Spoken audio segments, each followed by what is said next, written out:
I think the quarterback does a really nice job managing the game, and they are explosive out wide. I mean, they're talented. Number 4 is as talented as I've seen. He can blow the top off of it. And then shoot, if you it's feast or famine. You know, if you do things to stop 4, then they got number 7, who's also a really good wideout, and they've got a whole plethora of them out there. So we've got our hands full. There ain't no doubt about it. Very, very explosive offense.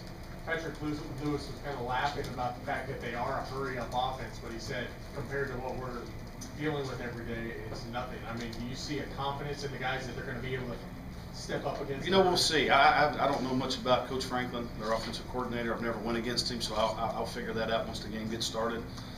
I sure hope they don't go any faster than our offense does.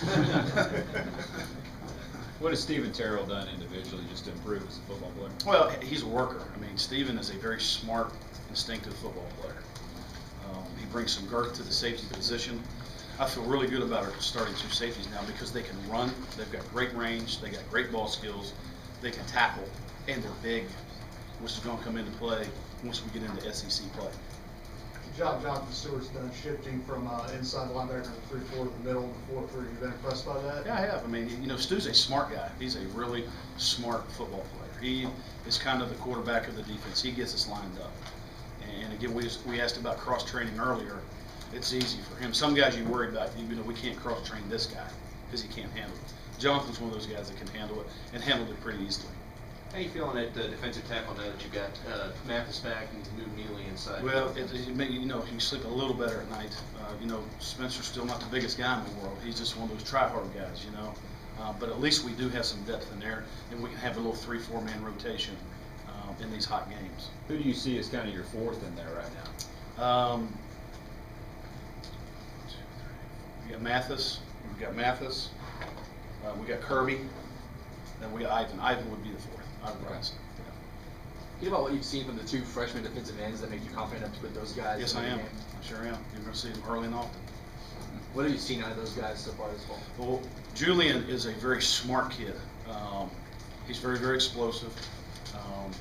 You know, he's been able to hold up for the most part against what I think is a pretty good offensive line in our offensive line, in our inside drills and things like that.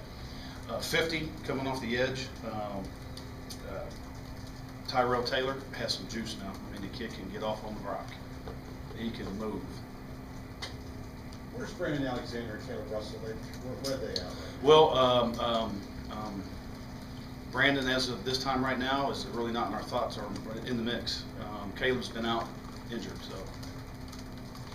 I know you focus so much on your group, but since you do get to go against them in practice, what do you see from the offense in terms of their progression in the last month? You know, I live like this. I've had to, in the past, do this. Now I get to go back to this right here, and my plate's full. So I really don't have to ask Cliff those questions. I know he's a pain in the butt. What they do offensively is a pain. For me to look up and evaluate any of that, I got that tunnel vision right now. So. But what does Brandon Alexander have to do to kind of work his way back into that mix? Well, you know, some more explosiveness, some more will want to, some more excitement, some more all of that. You know, these freshmen have brought some energy to our football team, and it's just a different level right now. It's just not that Brandon's not talented; he's just not there right now. But Floyd Raven was also on the 2 deep that y'all put out a month ago, and he's not on there now. Is he? He's in the rotation. He's in the mix. Floyd's in the mix. Okay. Yes. You're not going to have Jenkins for La Tech, but I guess Donnie Baggs is going to be the guy to step in. So can you talk a little bit about Donnie and your confidence in him? Well, he's coming every day, Donnie, and he needs to. He needed to. This has been really good for Donnie. He's a guy we're going to have to count on throughout the year. And you get so locked into Steven because he's a good player. I've been really, really pleased with Donnie. You know, he'll be part of that 3-man rotation inside as we go into this first game, and he's going to gain valuable experience. I feel like we have a capable backup will linebacker now, and hopefully he'll show that next Thursday.